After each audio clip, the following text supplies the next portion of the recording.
Hello, everyone. It is Lucretia, and I am definitely trying to get accustomed to speaking in front of the microphone because it is not very comfortable to me. However, I feel like in this season that God is asking me to do some things in particular that may not necessarily make me feel comfortable, but in order to bless other people's lives. And so I'm just submitting to that.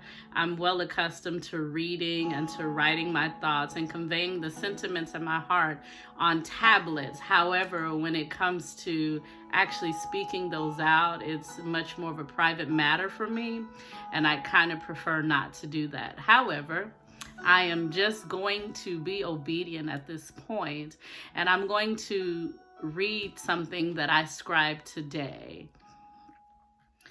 It says, no, we don't have to pray for hours for God to hear us, because he says in his word that when the righteous cry out, I hear them. However, if our spiritual diets consist of prayer consistently and spending time in the word and in the presence of the Lord, then it builds strength in us. This hunger and this thirst and this desire, it can't be quenched with anything else.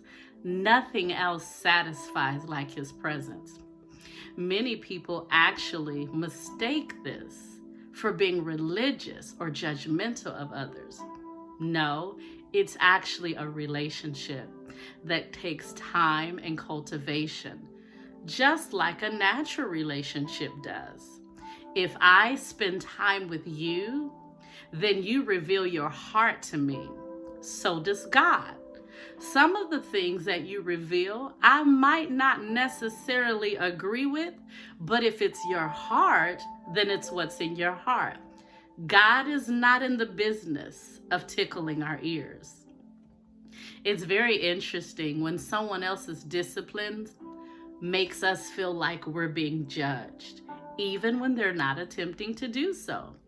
People who go to the gym all of the time have cultivated a natural desire to do that.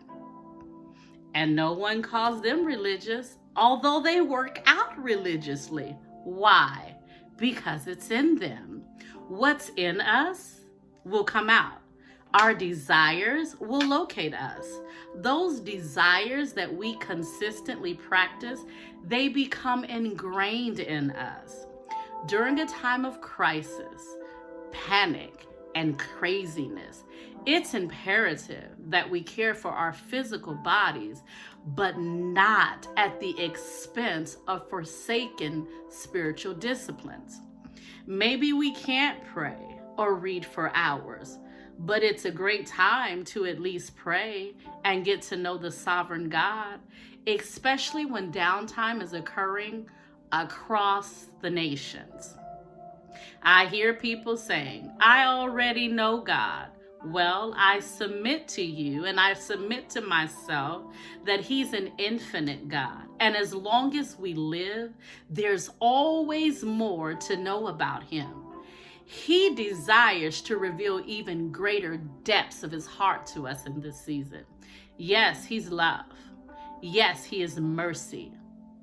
But he does run the universe, and nothing escapes his power. Love is not weak. Mercy is not weak. He is a powerful God, and he does not promise a life of comfort for the sake of being comfortable. It's about his kingdom and not about ours. We are told to seek him, to seek his kingdom and his righteousness, and all other things will be added unto us. So let us pray in this season. And please, don't shoot the messenger. Bye-bye.